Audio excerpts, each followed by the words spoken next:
금융감독원의 통계에 따르면 한국에서 오랫동안 거래가 없어서 휴면 계좌에 잠들어 있는 돈이 무려 10조 원을 넘는다고 합니다. 수십 년 동안 힘들게 모은 소중한 돈이 본인이나 가족조차 사용하지 못한 채 은행에 묻혀버리고 있는 것이죠.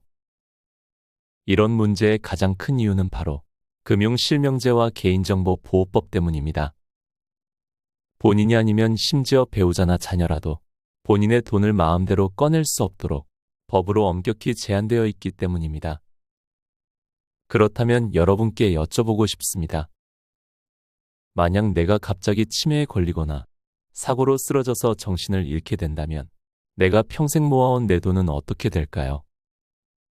자녀를 위해 그리고 나 자신을 위해서 죽기 전에 반드시 준비해 두어야 하는 건 어떤 게 있을까요? 오늘 영상을 통해 이 문제에 대해 하나씩 자세하고 명확하게 알려드리겠습니다.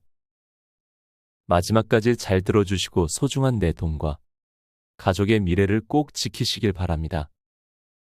영상 아래 좋아요와 구독 버튼 한 번씩 눌러주시면 정말 감사하겠습니다. 자, 그럼 본격적으로 시작해 볼까요? 올해 72세가 된 김정수 어르신은 평소 건강관리도 잘하고 매일 아침 공원 산책을 즐기시던 분이었습니다. 그런데 어느 날 갑자기 공원에서 산책을 하시다 쓰러지셨습니다.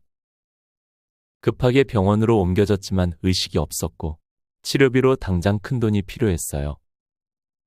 자녀들이 급하게 아버지의 통장을 가지고 은행으로 달려갔습니다. 하지만 그곳에서 자녀들은 전혀 예상하지 못했던 상황을 마주하게 됐죠. 죄송합니다만 본인이 아니시면 돈을 찾으실 수 없습니다. 본인 확인이 불가능하시면 돈을 내드릴 수가 없어요. 분명 아버지 명의의 통장에 돈은 충분히 있었는데도 자녀들은 단 한 푼도 꺼낼 수가 없었습니다.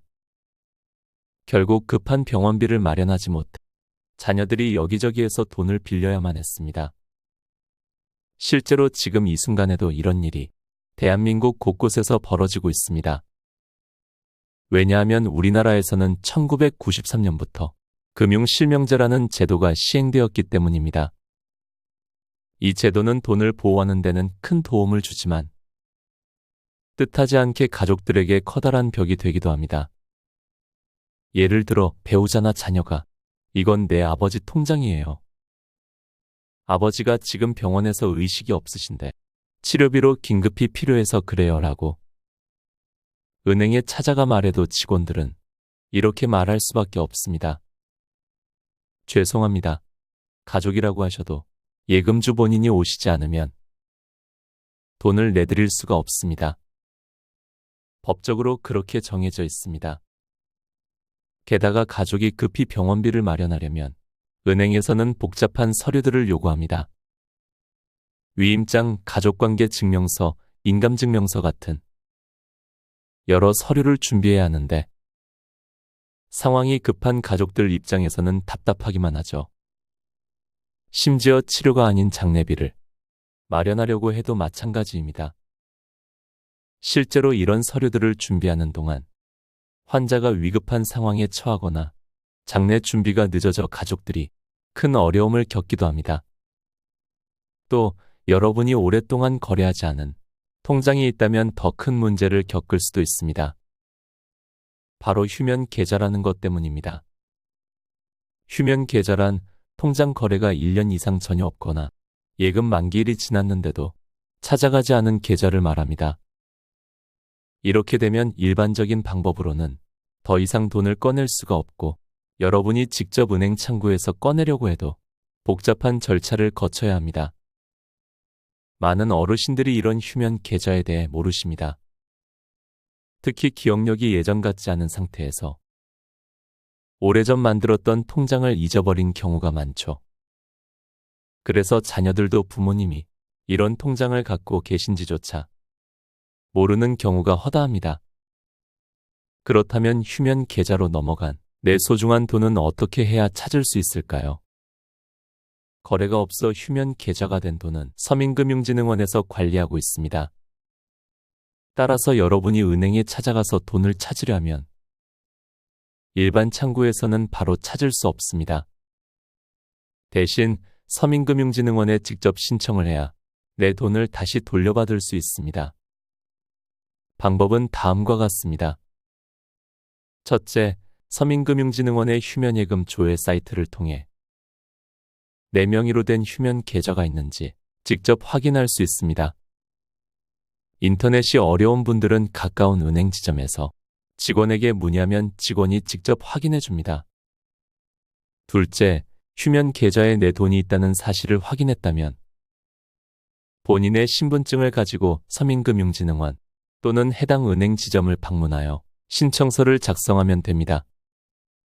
절차를 마친 뒤 보통 며칠 내에 본인 명의의 통장으로 돈이 돌아옵니다.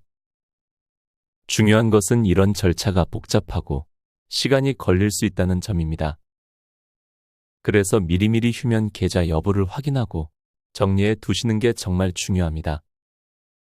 기억 속에서 사라졌던 내 돈을 찾았을 때의 기쁨은 생각보다 큰 것이니까요. 내 돈이라도 미리 준비해 두지 않으면 정말 필요할 때 가족조차 꺼낼 수 없는 것이 바로 현실입니다. 지금부터 영상을 보시는 여러분들이 해야 할 준비를 천천히 알려드릴 테니 다음 내용을 꼭 기억하고 실천하셔서 앞으로 닥칠지 모르는 이런 어려움을 피하시기 바랍니다.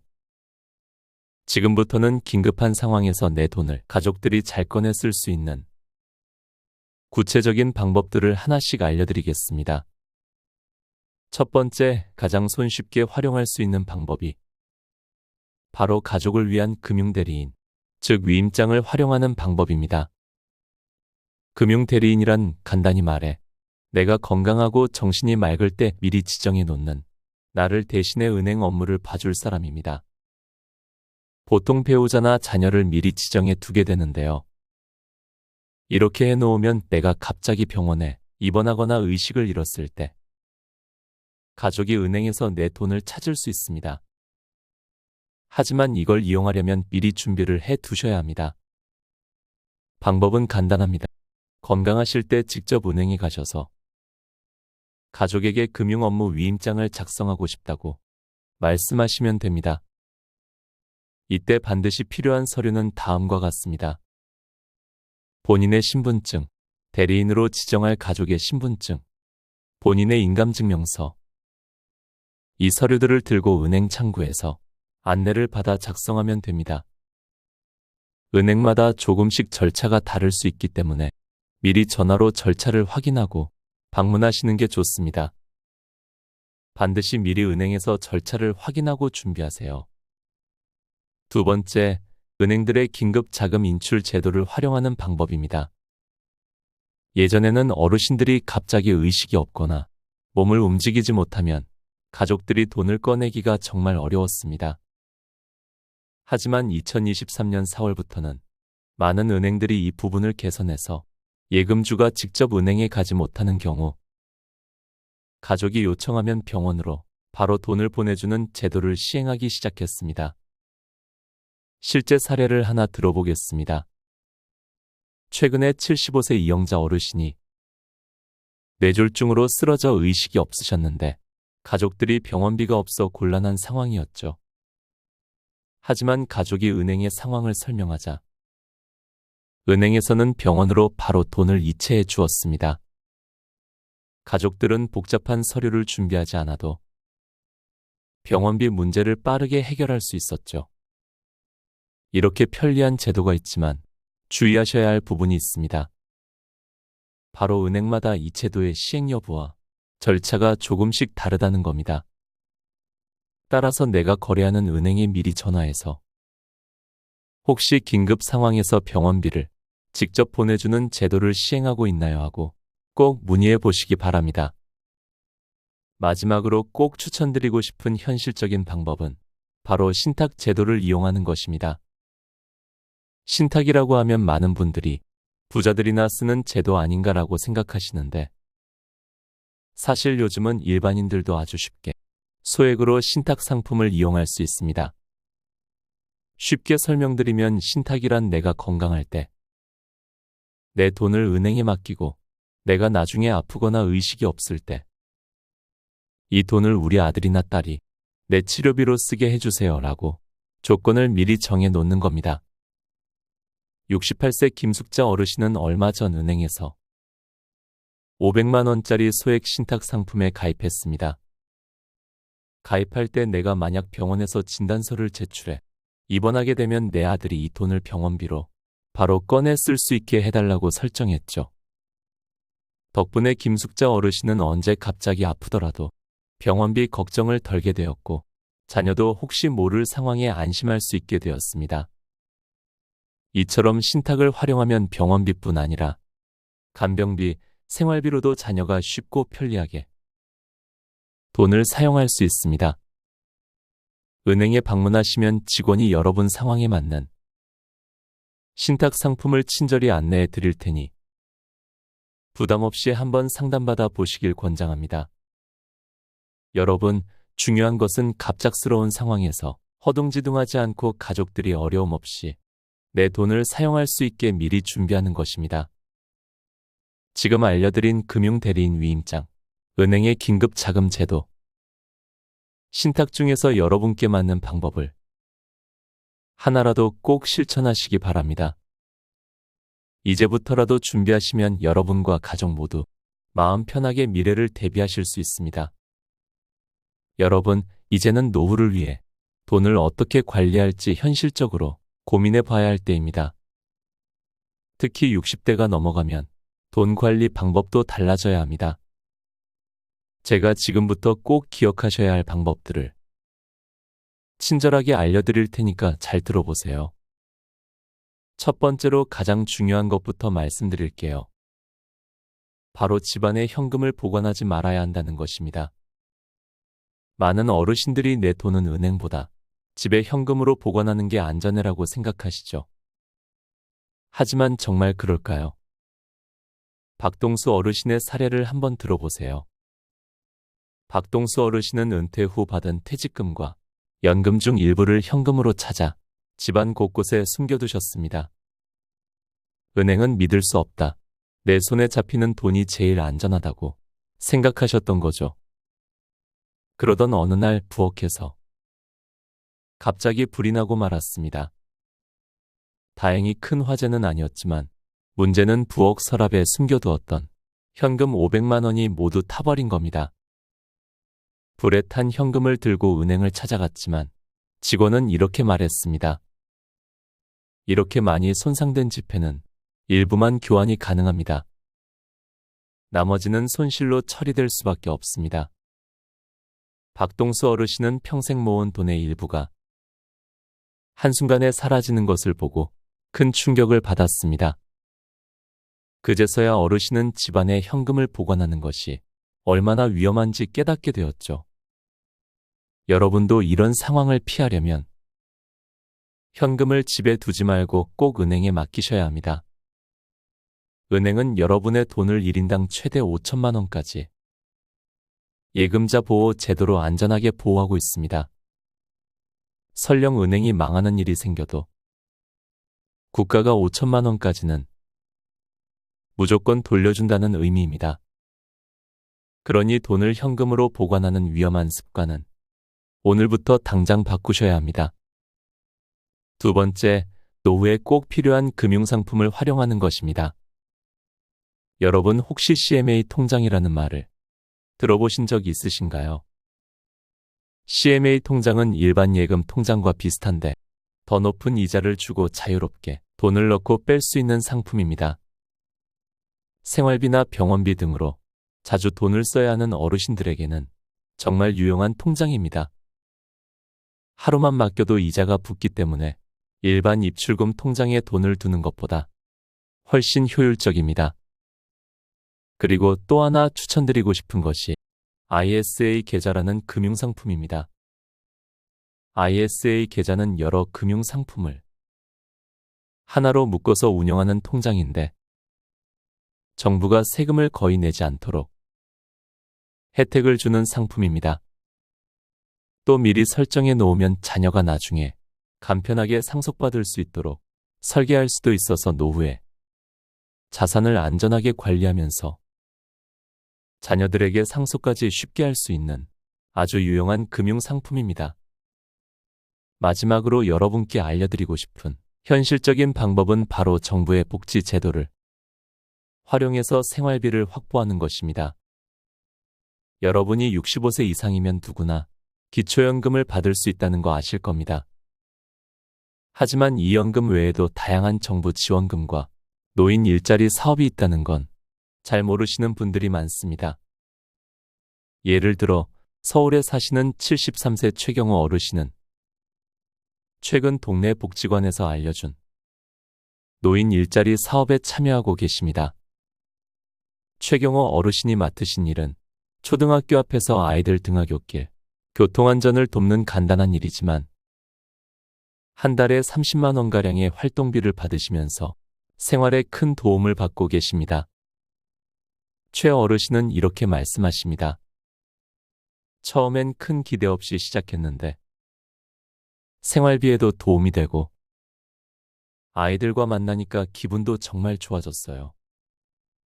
이처럼 노인 일자리 사업은 경제적으로 도움을 줄 뿐 아니라 사람들과 교류하고 사회활동을 계속할 수 있어서 노년의 삶을 더욱 활기차게 만들어줍니다.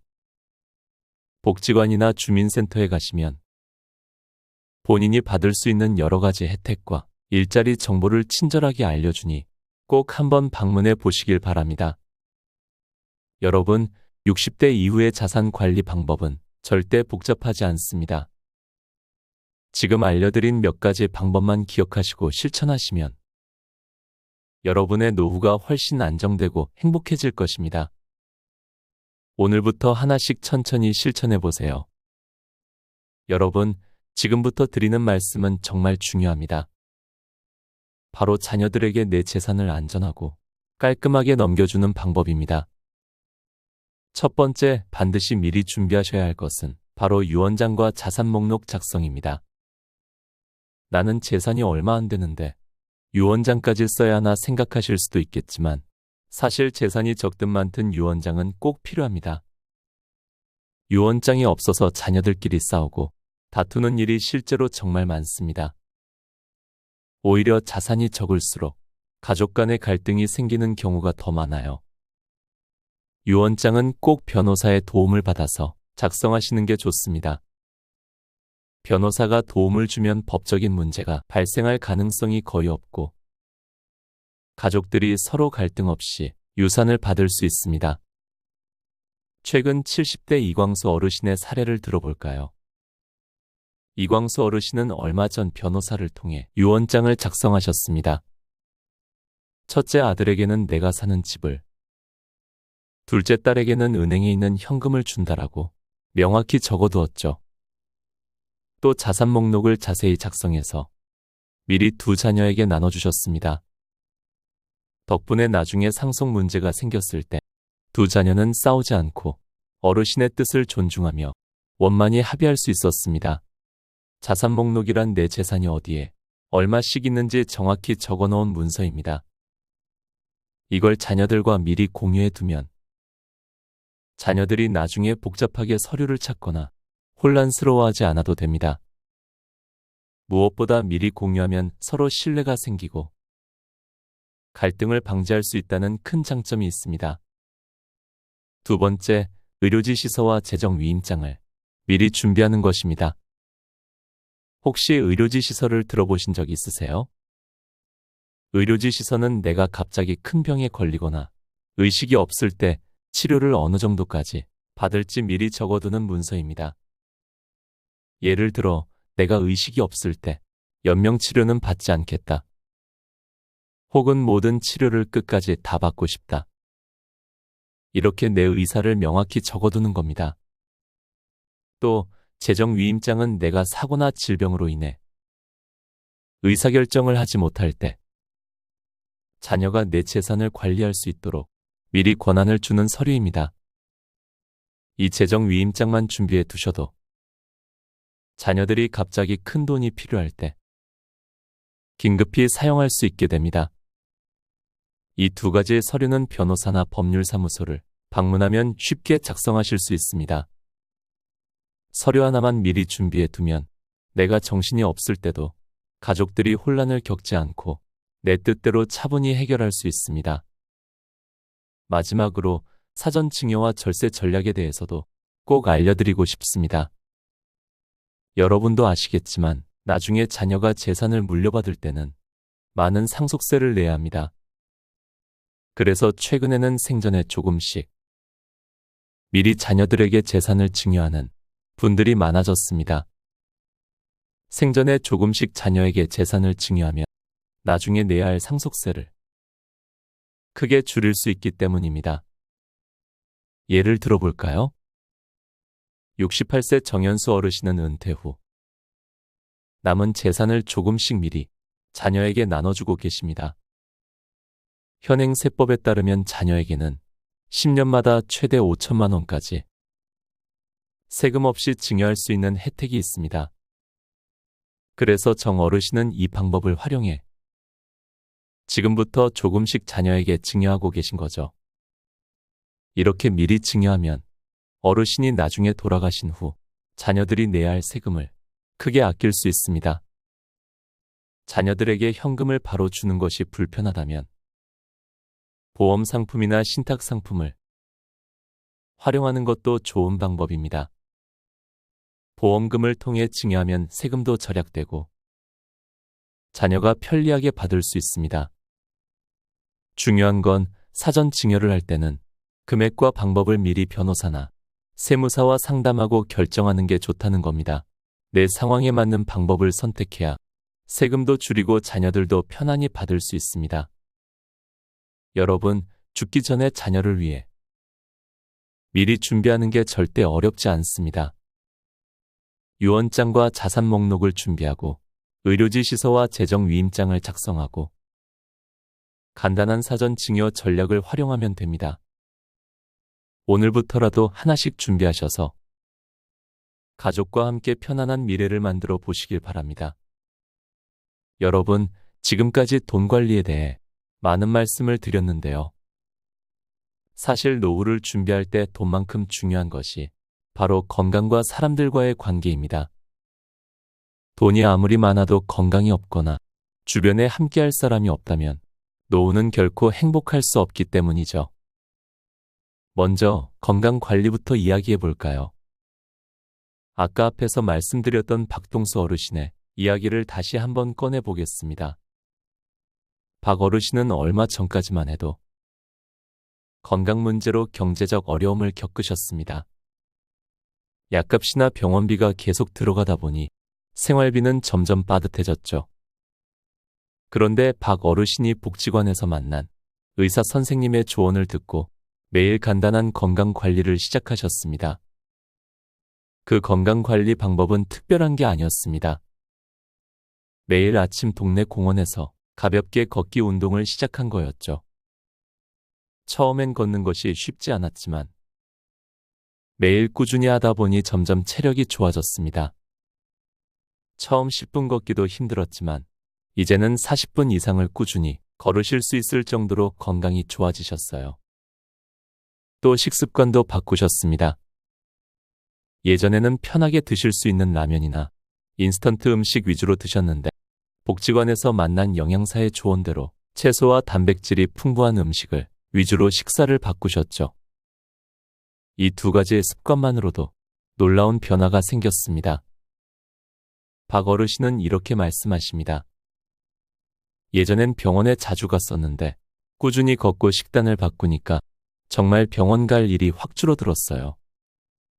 돈도 절약되고 기분도 좋고 왜 진작 이렇게 하지 않았나 싶어요. 여러분도 오늘부터 박 어르신처럼 간단한 건강 습관을 꼭 실천해 보세요. 매일 조금만 걷고 음식을 조금만 바꿔도 건강해지고 병원비도 많이 절약할 수 있습니다. 정말 중요한 건 돈을 쓰는 것보다 건강을 유지하는 습관입니다. 이제 다음으로는 사람들과의 관계에 대해 말씀드리겠습니다. 사실 나이가 들수록 돈보다 외로움이 더 힘들다고 말씀하시는 분들이 많습니다. 주변 친구들이나 이웃들이 하나둘 멀어지면서 혼자 있는 시간이 많아지기 때문이죠. 하지만 이런 외로움을 극복하는 방법은 어렵지 않습니다. 박동수 어르신이 외로움을 극복했던 실제 사례를 다시 한번 소개해 드릴게요. 박 어르신은 은퇴 후 집에 혼자 계시는 시간이 많아지면서 점점 우울해졌다고 합니다. 그런데 어느 날 동네 복지관에서 진행하는 프로그램에 참여하게 됐죠. 처음엔 굳이 나가야 하는 마음으로 나갔지만 막상 가보니 다양한 프로그램들이 진행되고 있었습니다. 컴퓨터 교실, 그림 그리기, 서예, 심지어 스마트폰 사용법까지 배울 수 있었습니다. 복지관에서 박 어르신은 윤할머니라는 좋은 친구를 만나셨습니다. 두 분은 나이도 비슷하고 공감할 이야기도 많아서 금방 가까워졌죠. 함께 텃밭에서 채소를 가꾸기도 하고 주말에는 같이 산책하며 시간을 보내셨습니다. 이렇게 새로운 친구가 생기면서 박 어르신의 생활은 완전히 달라졌습니다. 이제는 우울할 시간이 없다고 하십니다. 박 어르신의 말입니다. 사람들과 만나니까 하루가 금방 지나갑니다. 집에만 있을 땐 하루가 그렇게 길었는데 이제는 주변 친구들 덕분에 웃을 일도 많고 하루하루가 정말 행복합니다. 여러분, 나이가 들었다고 혼자 지내시면 안 됩니다. 주변과 꾸준히 소통하고 가까운 복지관이나 주민센터에서 운영하는 프로그램이나 봉사활동, 동아리 모임에 적극적으로 참여해 보세요. 친구를 만나고 사람들과 꾸준히 소통하는 것이 노년을 행복하게 보내는 가장 좋은 방법입니다. 다시 말씀드리지만 돈도 중요하지만 건강과 사람과의 관계는 더욱 중요합니다. 오늘부터 간단한 건강 습관 하나, 사람들과 만나는 습관 하나를 꼭 실천해 보세요. 그러면 여러분의 노년이 더 행복하고 따뜻한 시간이 될 것입니다. 오늘 영상에서 가장 중요하게 말씀드리고 싶었던 건 바로 준비는 빠를수록 좋다는 것입니다. 오늘 제가 말씀드린 내용을 마지막으로 간단히 다시 정리해 드릴게요. 여러분들이 지금 바로 실천하실 수 있는 방법들입니다. 첫째, 가족 금융대리인, 즉 위임장을 꼭 작성해 두세요. 내가 갑자기 쓰러지거나 의식을 잃었을 때 가족들이 내 돈을 빠르게 사용할 수 있도록 미리 은행에 방문하셔서 위임장을 준비하시는 게 정말 중요합니다. 둘째, 소액이라도 좋으니 신탁 계좌를 개설하세요. 신탁은 부자들만 이용하는 제도가 아닙니다. 작은 금액이라도 미리 설정해 두면 가족들이 병원비나 생활비를 빠르게 사용할 수 있는 든든한 안전장치가 됩니다. 셋째, 유언장과 자산 목록을 지금부터라도 미리 작성하세요. 가족들이 나중에 혼란 없이 내 재산을 정확히 관리할 수 있게 해주는 최고의 방법입니다. 변호사의 도움을 받으면 더 안전하고 확실하게 작성할 수 있습니다. 넷째, 꾸준한 건강 관리와 사회 활동에 참여하세요. 매일 조금씩 걷기 운동을 하고 건강한 식습관을 유지하고 복지관이나 동네 모임에도 적극적으로 참여하시면 건강과 행복 두 가지 모두 챙길 수 있습니다. 여러분, 노후 준비는 결코 어렵거나 복잡한 것이 아닙니다. 오늘 알려드린 이 네 가지 방법만 지금부터라도 하나씩 실천하시면 여러분의 삶은 분명히 달라집니다. 여러분의 노후가 행복하고 품격 있게 되기를 진심으로 바랍니다. 혹시 주변에 비슷한 고민을 하시는 분들이 계시다면 함께 이 영상을 시청해 보시고 서로 의견을 나누어 보세요. 구독과 좋아요 한번 눌러주시면 앞으로도 더 유용한 건강 정보 빠르게 전해드리겠습니다. 저는 여기서 인사드리겠습니다. 함께 건강하고 더 오래, 더 행복하게 살아요. 여러분, 감사합니다.